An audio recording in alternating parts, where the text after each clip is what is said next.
Writ की इस class में आपका एक बार फिर से स्वागत है। देखिए दोस्तों, उम्मीद करता हूं कि पिछले वीडियो में जो बातें बताई थी वो आपके अच्छे से समझ में आई होगी। तो आप लोग भी हमें सपोर्ट करते रहिए, जिससे एक से बेहतर एक वीडियो आपको मिल सके।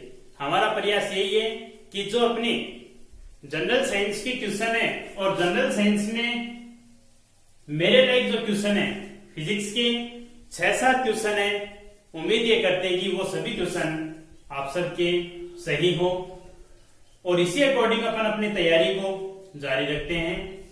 तो आइए दोस्तों, लास्ट अपन ने पिछले वीडियो में चर्चा की थी, बल की डेफिनेशन पढ़ी थी और बल के मात्रक हैं और बल के लिए जो आवश्यक उसके महत्वपूर्ण बिंदु थे, उन सब के बारे में हमने चर्चा की थी। देखो, अभी तक जो मैटर पढ़ा था उसमें से कोई क्वेश्चन बनने का कोई पॉइंट नहीं था, इतना कोई एक आधा क्वेश्चन बनने की संभावना थी, जैसे बल के मात्रक की, दूसरा बल सदिश राशि थी उससे बनने की संभावना थी। बाकी जितना मैटर पढ़ा था उसमें से क्वेश्चन बनने की संभावना कम है। आइए देखो, आज अपन पिछले वीडियो से रिलेटेड कुछ थोड़ा सा मैटर और पढ़ते हैं। लास्ट वीडियो में देखो, वहां पे अपन ने मात्रक की बात की थी और मात्रक से पहले अपन ने शुरुआत में परिभाषा की बात की थी। तो उस टाइम आपको एक बात और बतानी थी कि डेफिनेशन अपन इस अकॉर्डिंग भी लिख सकते हैं, F इक्वल्स ma, यानी साधारणतः बल है वो कितना होता है, F इक्वल्स ma ही होता है। यानी ये तो हो गया द्रव्यमान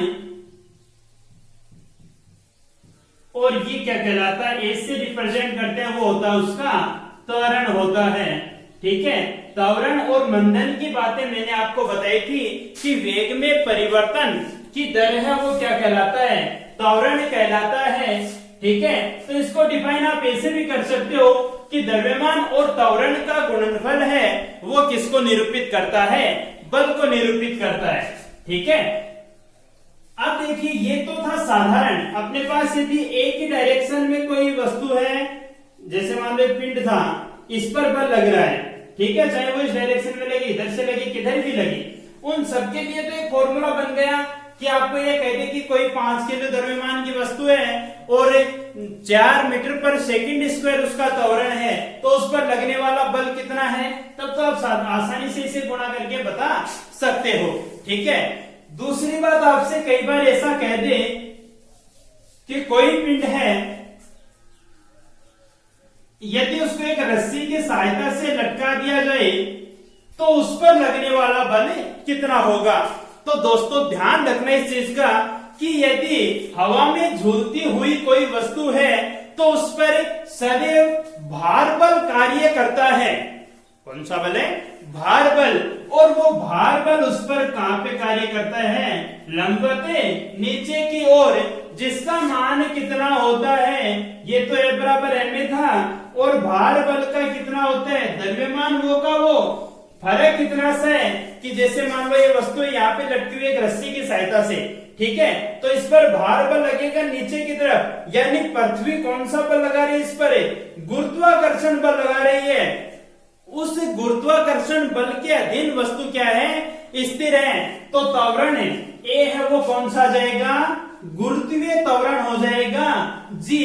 गुरुत्वीय त्वरण को इंडिकेट किससे करते हैं, जी से। ठीक है, बाकी गुरुत्वीय त्वरण की और बात करेंगे अपन, गुरुत्वाकर्षण बल के बारे में पढ़ेंगे, उस टाइम और चर्चा करेंगे।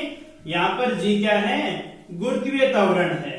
ठीक है, अब देखिए दोस्तों, इस पे बेस पिछले एग्जाम में 2018 में आपसे क्वेश्चन भी पूछा था कि 0.75 द्रव्यमान दिया था आपको,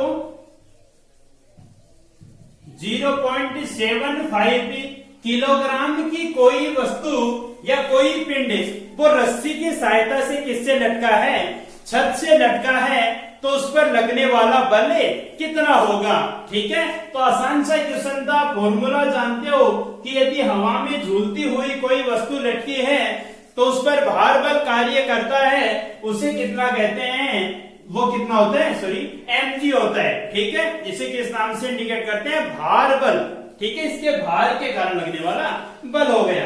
ठीक है, तो देखो उसके लिए भी आसान सा इक्वल्स में क्या हो जाएगा mg, और f इक्वल से m कितना 0.75 और g का दोस्तों मान कितना होता है गुरुत्वीय त्वरण का 9.8 मीटर पर सेकेंड स्क्वायर। मीटर पर सेकेंड स्क्वायर किसका मात्रक होता है?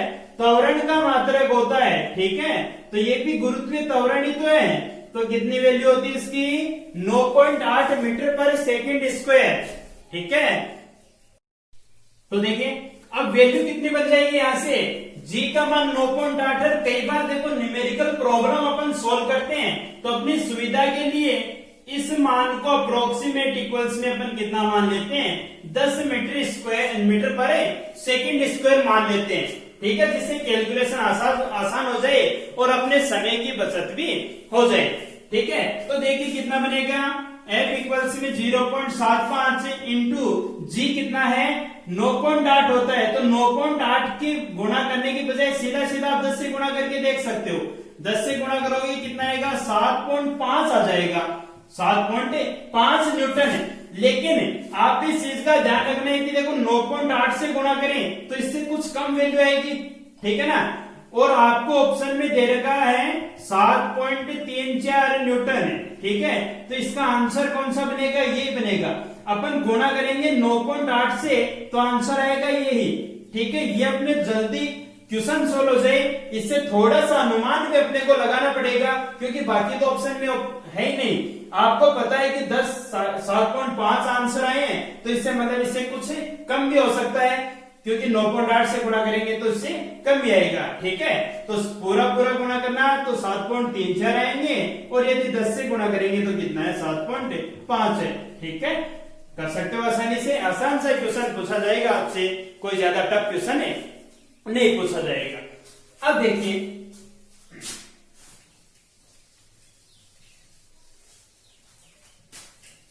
दूसरी बात अपन करें कि अपन इसके मात्रक की बात की थी, तो मात्रक में आपको तीनों मात्रक मैंने बताए थे, एनकेएस में, सीजीएस और एफपीएस में। ठीक है ना, एनकेएस में कितना है न्यूटन या किलोग्राम मीटर पर सेकंड स्क्वायर। सीजीएस में क्या था डाइन, सीजीएस में क्या होता है मात्रक डाइन, और एफपीएस में क्या होता है पाउंडल होता है। ठीक है ना, इस चीज को ध्यान रखना।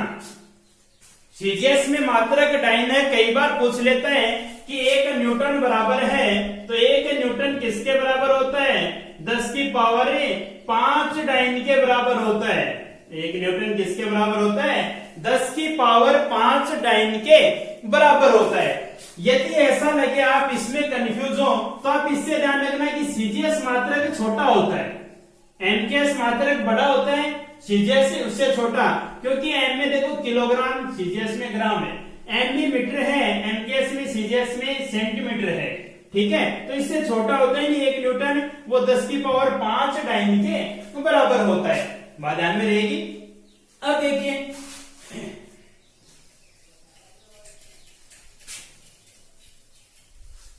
अभी अपन ने एक प्रॉब्लम की थी, एक दूसरी प्रॉब्लम और करें। देखो कई बार पूछ लेता है कि 1 किलोग्राम भार बराबर है, जैसे मान लो ये क्वेश्चन अपने पास 1 किग्रा भार बराबर है। ठीक है, और आपको ऑप्शन भी दे दे 1 न्यूटन, 9.8 न्यूटन,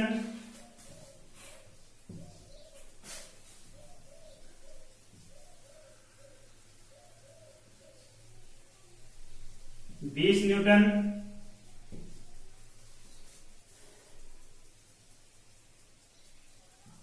0.1 न्यूटन। ठीक है, मान लो यही क्वेश्चन आपके पास आ गया कि 1 किग्रा भार बराबर है, तो देखिए अभी अपन ने क्वेश्चन किया था, फॉर्मूला वो का वो लगाइए आप, F इक्वल्स में कितना है mg। ठीक है, तो F इक्वल्स में m तो कितना है 1 किलोग्राम, भार, भार का नाम आ गया, इसका मतलब भार पर mg तो है, भार क्या होता है वेट w। ठीक है, और भार का मतलब यही है, तो कितना हो गया m का मान कितना है 1 इंटू g का मान कितना होता है 9.8। तो कितना हो जाएगा F इक्वल्स में 9.8 और mg यानी बल है तो बल का मात्रक क्या है न्यूटन, यानी 1 किग्रा भार बराबर किसके होगा 9.8 न्यूटन के बराबर होगा।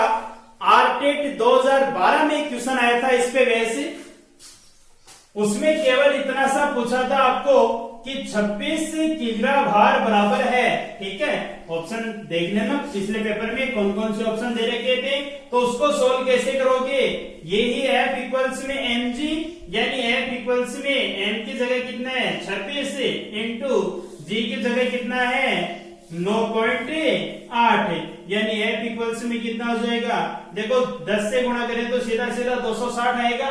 ठीक है, 260 आता है तो 9.8 से करेंगे तो जितनी भी वैल्यू आएगी वही आपका आंसर हो जाएगा। ठीक है ना, लगभग 258 के आसपास आंसर आ जाएंगे इसके, 258 पॉइंट समथिंग है, 259 है। ठीक है ना, तो मल्टीप्लाई करके देख लेना, तो ये बन जाएगा इसका सॉल्यूशन। ठीक है, अब देखिए अपन आगे चलते हैं इसमें। उसके बाद अपन ने पढ़ा था और लास्ट में पॉइंट भी मैंने छोड़ा था कि नेक्स्ट वीडियो में अपन पढ़ेंगे बलों के प्रकार। ठीक है, तो देखिए मुख्यतः बलों को, बल तो वैसे तो देखो प्रकृति में मूल बल भी मैंने बताए थे, और बलों के प्रकार की बात करें तो बल बहुत से हैं, लेकिन मुख्यतः इनको यदि समूह में डिवाइड करें तो समूह के आधार पर बल है वो कितने प्रकार का होता है, 2 प्रकार का। पहला तो कौन सा है, संपर्क बल, यानी समूह की बात कर रहे हैं अपन। ठीक है ना, संपर्क बल वैसे कोई बल नहीं है, केवल किसकी बात कर रहे हैं अपन, वर्गीकरण की बात कर रहे हैं इसकी। दूसरा है दूरी पर बल। ठीक है, यानी संपर्क बल पहली बात होगी, दोनों को एक बार थोड़ा सा समझो। संपर्क बल तो कौन सा होगा कि किसी वस्तु पर बल लगाएं तो दोनों वस्तुओं का आपस में संपर्क होना जरूरी है। यानी एक वस्तु है और यदि अपन हाथ से धक्का लगाएं तो उससे संपर्क करके संपर्क होगा, तो वो तो बल कौन सा होगा, संपर्क बल होगा। यानी दोनों वस्तुओं का आपस में संपर्क क्या हो जरूरी है, वो बल तो उन दोनों वस्तुओं के मध्य लगने वाला बल तो कौन सा हो जाएगा, संपर्क बल हो जाएगा। ठीक है, दूसरी बात, जैसे मान लो संपर्क बल और दूसरा दूरी पर, इसका मतलब क्या है कि बिना संपर्क में आए यदि 2 पिंड आपस में बल लगा रहे हैं तो वो कौन सा हो जाएगा, किसी दूरी पर कार्यरत बल हो जाएगा। अब आपके दिमाग में क्वेश्चन उठ रहा होगा कि क्या ऐसा भी हो सकता है कि बिना संपर्क में आए कोई बल लग सकता है। बिल्कुल ऐसा होता है दोस्तों कि बिना संपर्क के भी बल लग सकता है। अभी बात करेंगे अपन, देखो कौन कौन से बल हैं ऐसे प्रकृति में विद्यमान, कौन कौन से बल हैं जो बिना संपर्क के भी कार्य करते हैं। ठीक है, तो देखिए सबसे पहले अपन संपर्क बल की बात कर लेते हैं। डेफिनेशन तो समझ में आ गई होगी, जैसे मान लो इसके कुछ एग्जाम्पल की बात करें। ठीक है, तो संपर्क बल के एग्जाम्पल देखो, सबसे अपन पढ़ते आ रहे हैं कि संपर्क में किसी वस्तु को धक्का देना संपर्क बल का एग्जाम्पल हो गया, या फिर अपने जैसे मान लो कोई दीवार है, दीवार को धक्का दिया तो भी संपर्क बल लग रहा है, या फिर अपन पानी से भरी हुई बाल्टी उठाते हैं तो भी संपर्क बल है, अपने सर पर कोई वजन रखते हैं तो भी संपर्क बल है। ठीक है, इसके अलावा संपर्क बल में और बहुत से एग्जाम्पल है, जैसे मान लो गेट है, गेट को खोल रहे हैं। ठीक है, दूसरा एक मेन एग्जाम्पल और है, इसमें ध्यान रखना, पूछ ले कई बार कि जैसे मान लो अपन ने किसी कागज को फूंक लगाई है। ठीक है, कागज को फूंक लगाई है यहां से, तो ये कागज आगे की तरफ गति करेगा, खिसकेगा, आगे की तरफ करे, इधर उधर उड़े या कैसा भी हो। ठीक है ना, तो इस पर बल कौन सा लग रहा है, आपको कहे कि क्या संपर्क बल है, जी हाँ संपर्क बल ही है ये। ठीक है, संपर्क बल है क्योंकि हवा तो इसके संपर्क में आ रही है तभी तो ये गति कर रहा है। ठीक है, तो अच्छा एग्जांपल है संपर्क बल का कि किसी वस्तु पर यदि अपन फूंक लगाएं तो या हवा से प्रेशर बने तो क्या वो बल कौन सा है, तो बल कौन सा होगा, संपर्क बल ही होगा। ठीक है, एक और इसका अच्छा एग्जांपल बनता है, और उस एग्जांपल को अपन देखो सीधा सीधा एक नाम से इंडिकेट कर देते हैं, जो एक बल ही है, और वो कौन सा कहलाता है, पेशीय बल। कौन सा कहलाता है, पेशीय बल कहलाता है। ठीक है, देखो पेशीय बल से मतलब क्या हुआ, जैसे अभी अपन ने बात की थी कि एक पानी से भरी हुई बाल्टी को अपन उठाते हैं, तो पानी से भरी हुई बाल्टी को उठाते हैं तो उस पर बल कहां से लग रहा है, अपने हाथ की मांसपेशियों की वजह से लग रहा है। ठीक है, अब यदि आप कहोगे सर उस पे तो धक्का लगाए तो भी मांसपेशियों पे लगता है, बिल्कुल लगता है। दूसरा एग्जाम्पल देखो, इसी में अपन कहें कि जैसे मान लो, चलो उसके लिए तो आप कह दोगे, लेकिन जब अपन खाना खाते हैं, ठीक है, तो आपने कभी सोचा है कि अपन खाना खाएंगे तो अपने आगे आहार नाल में खाना आगे की तरफ कैसे खिसकता जाता है, सोचा भी? तो वो कौन सा है, पेशी, अपनी मांसपेशियों के द्वारा ही उस पर फोर्स किया जाता है कि वो आहार नाल में क्या कर सके, गति कर सके, आहार नाल में आगे की तरफ खिसक सके। ठीक है, या फिर दूसरा अपन श्वसन क्रिया करते हैं, श्वास को अपन अंदर लेते हैं, बाहर छोड़ते हैं, तो अपने हृदय का, अपने फेफड़ों का सिकुड़ना और फूलना, वो भी कौन सा है, पेशीय बल ही तो है। हवा बाहर अंदर बाहर हो रही है तो वो कौन से बल के कारण हो रही है, पेशीय बल के कारण हो रही है। तो एक अच्छा एग्जाम्पल और है कि पेशीय बल है वो किसका एग्जाम्पल है, संपर्क बल का, यानी पेशीय बल वो भी कौन सा होता है, संपर्क बल होता है। ठीक है, तो बात समझ में आएगी पेशीय बल की भी, कि मांसपेशियों के द्वारा लगाया जाने वाला बल वो कौन सा कहलाता है, पेशीय बल कहलाता है, ध्यान में रहेगा। ठीक है, दूसरा अपने पास है दूरी पर बल।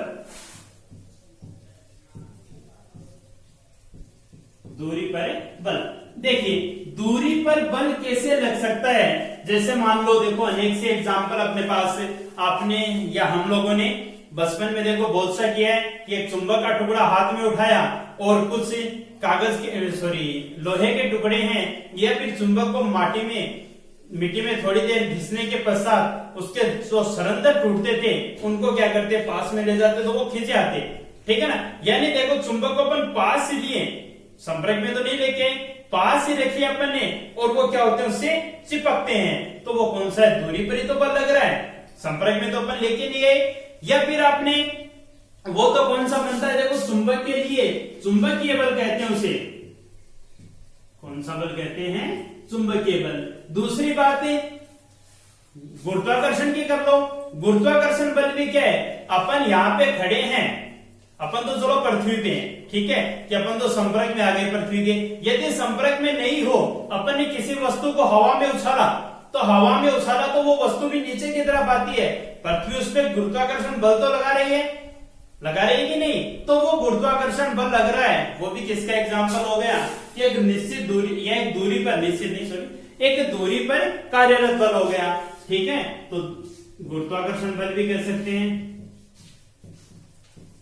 तीसरी बात अपन करें कि यदि दो आवेश हो, कोई भी, आपने करंट फॉलो होते हुए देखा, विद्युत धारा तारों में प्रवाहित होती है, तो वो किसके कारण होती है, आवेश के कारण या इलेक्ट्रॉन के कारण विद्युत धारा प्रवाहित होती है, और वो विद्युत धारा है, यानी दो आवेश स्थिर विद्युत बल क्या लगते हैं, यानी दो आवेशों के मध्य लगने वाला बल होता है, तो ये भी कौन सा होते हैं,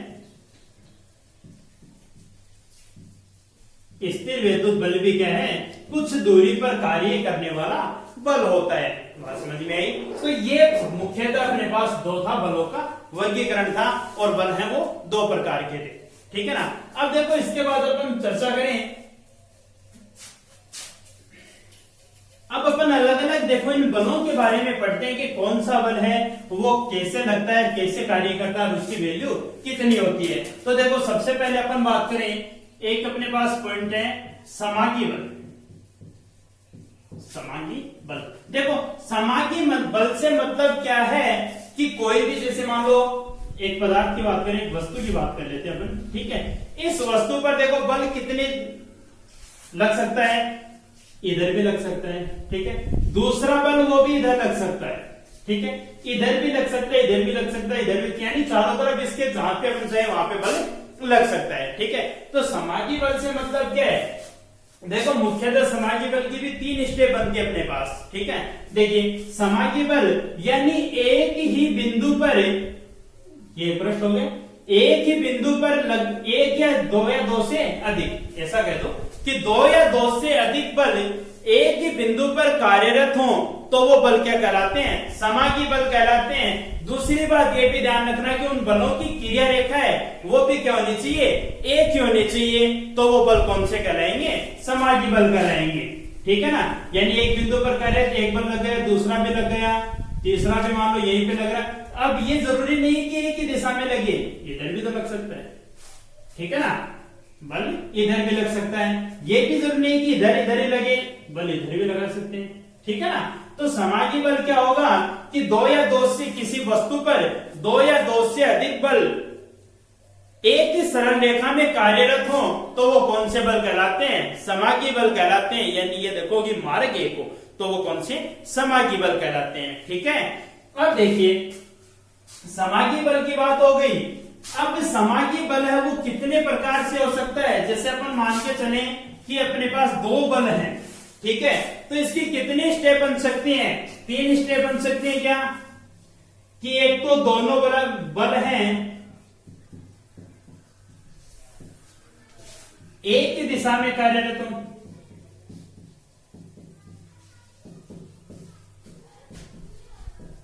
दोनों बल एक ही दिशा में कार्यरत। दूसरा हो सकता है कि दोनों बल विपरीत दिशा में कार्यरत।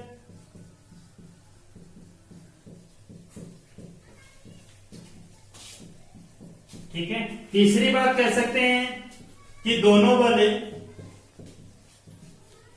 थीटा कोण पर कार्यरत।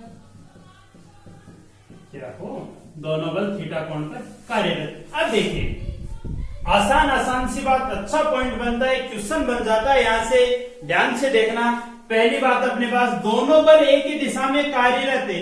मान लिया कि ये कोई पिंड है, ठीक है, ये 3 बातें होगी ना अपनी। इसके लिए थीटा कोण पे ये दोनों अलग अलग दिशाओं में, यानी थीटा कितना बनेगा, दोनों के बीच में 180, एक दूसरे के विपरीत है तो 180, और ये एक ही दिशा में तो इसके लिए थीटा 0 डिग्री। ठीक है, अब देखिए पहला पढ़े अपन कि दोनों बल एक ही दिशा में कार्यरत हो, यानी थीटा 0। तो देखो जैसे मान लो ये कोई भी निकाय है, ठीक है, इस पर एक बल कार्य कर रहा है F1, ठीक है, और दूसरा बल भी कार्य कर रहा है इसी पे F2। ठीक है, दो बल एक ही दिशा में कार्यरत हैं। आपको ये कहते कि बताइए परिणामी बल क्या होगा, तो परिणामी ध्यान रखना कि दोनों बल यदि एक ही दिशा में कार्यरत है तो उनका परिणामी कितना होगा, दोनों के योग के बराबर होगा। ठीक है ना, एक दिशा में है, जैसे मान लो कोई पिंड को अपन खींच रहे हैं, अपने अकेले से नहीं खींचा जा रहा तो एक और अपने साथ लग गया, ठीक है, तो 2 लग गए। अब दोनों का बल उस पिंड पर कार्य कर रहा है, ठीक है ना, 2 से भी नहीं खींचा जा रहा, तीसरा और आ गया। ठीक है, यानी पिंड पर टोटल बल कितना हो गया, अपन तीनों जितना फोर्स लगा रहे हैं उतना ही बल लगेगा उस पे, है कि नहीं। तो परिणामी बल कितना हो जाएगा, टोटल दोनों बलों के 2, 3 कितने भी हो सकते हैं, तो उन बलों के योग के बराबर होता है, पहली बात। ठीक है, यदि मान लो ये दोनों बल सेम ही है कि F है, तो दोनों यदि सेम होंगे तो कितना हो जाएगा, F प्लस F, यानी F इक्वल्स में कितना बनेगा, 2F। ठीक है, ये हो जाएगा इसका परिणाम। ठीक है, और एक ही दिशा में कार्यरत है तो परिणामी की दिशा भी किधर होगी, जिधर बल लग रहे हैं उधर ही क्या होगा, परिणामी हो जाएगा इसका। ठीक है, दूसरी बात अपने पास है दोनों बल क्या हो, विपरीत दिशा में कार्यरत हो, यानी थीटा कितना बन जाए, 180 डिग्री विपरीत। यानी ये कह दें कि एक पिंड है, इस पर एक बल तो F1 इधर लग रहा है और दूसरा F2 इधर लग रहा है। ठीक है, तो इनका परिणामी कितना होगा, परिणामी कितना बनेगा, F इक्वल्स में देखिए F1, दूसरा इसके विपरीत है -F2। यह अवस्था लिख सकते हो कब, यानी घटाओगे कौन से में, जो ज्यादा है उसमें से कम वाले को घटा दो। मान ले F1 ज्यादा है तो F1 में से F2 घटा दिया, ये तो अवस्था हो गई F1 ज्यादा हो F2 से।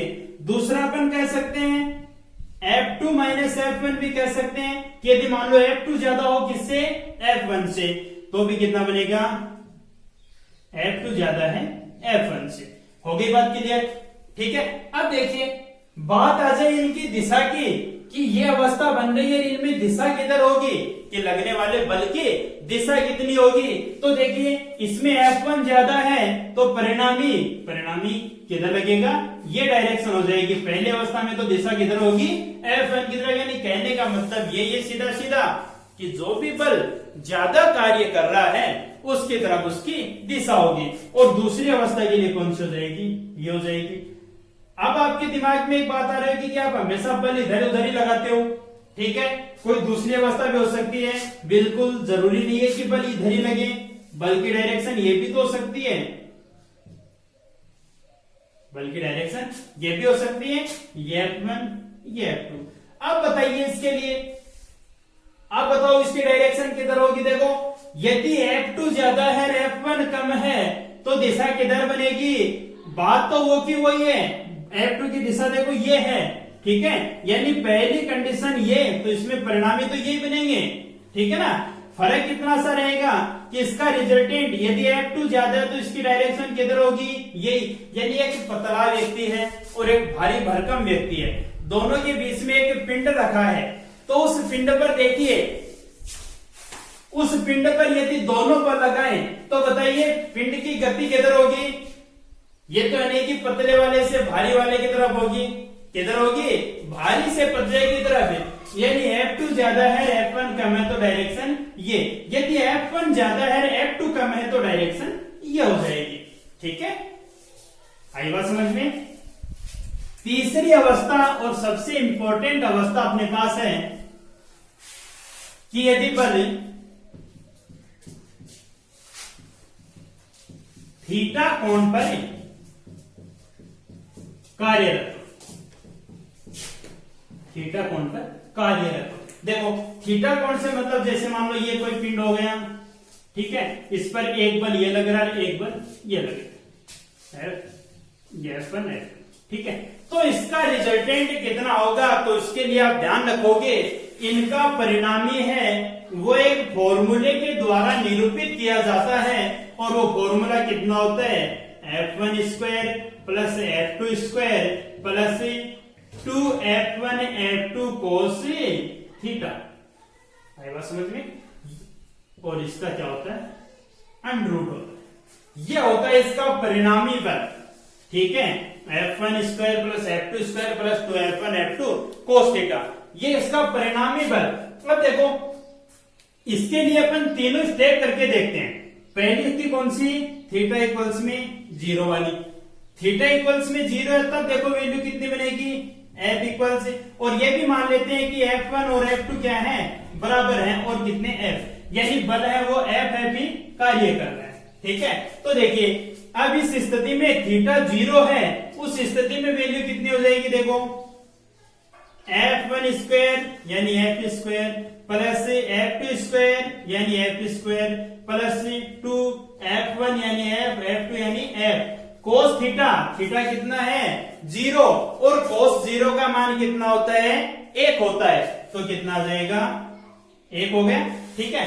कितना आएगा देखो F इक्वल्स में रूट में F square plus F square यानी 2F स्क्वायर, और साथ में ये भी कितना बना 2F स्क्वायर, ठीक है, यानी F इक्वल्स में 4F स्क्वायर का अंडर रूट, यानी कितना आ जाएगा, F इक्वल्स में 4 का वर्गमूल 2 यानी 2, और F स्क्वायर का F यानी कितना आएगा 2F। देखो अपन ने पहली स्थिति की थी वो भी यही था कि परिणामी थीटा जीरो था वहां पर भी, यानी F1 प्लस F2, यानी दूसरी बात ये भी कही थी कितना हो जाता है 2F हो जाता है। आगे बात इस मेथड से भी अपन ने वो भी देख लिया, ठीक है।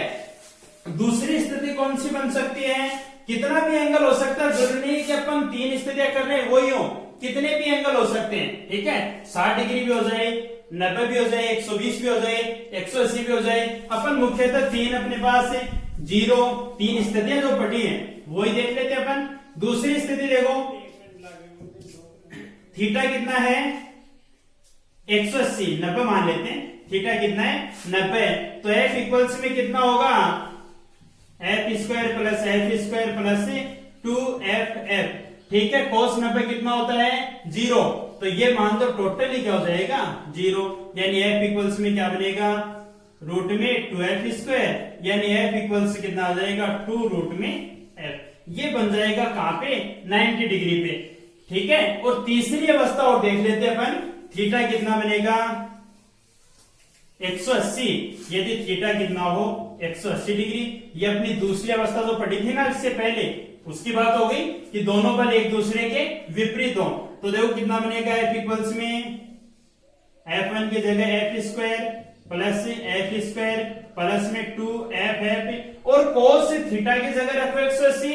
cos 180 का मान कितना होता है -1, कितना होता है -1। तो कितना हो जाएगा f इक्वल्स में रूट में f² 2f² प्लस माइनस आ जाएगा -2f², ठीक है। 2f² कैंसिल हो जाएंगे, यानी f इक्वल्स में कितना आएगा 0।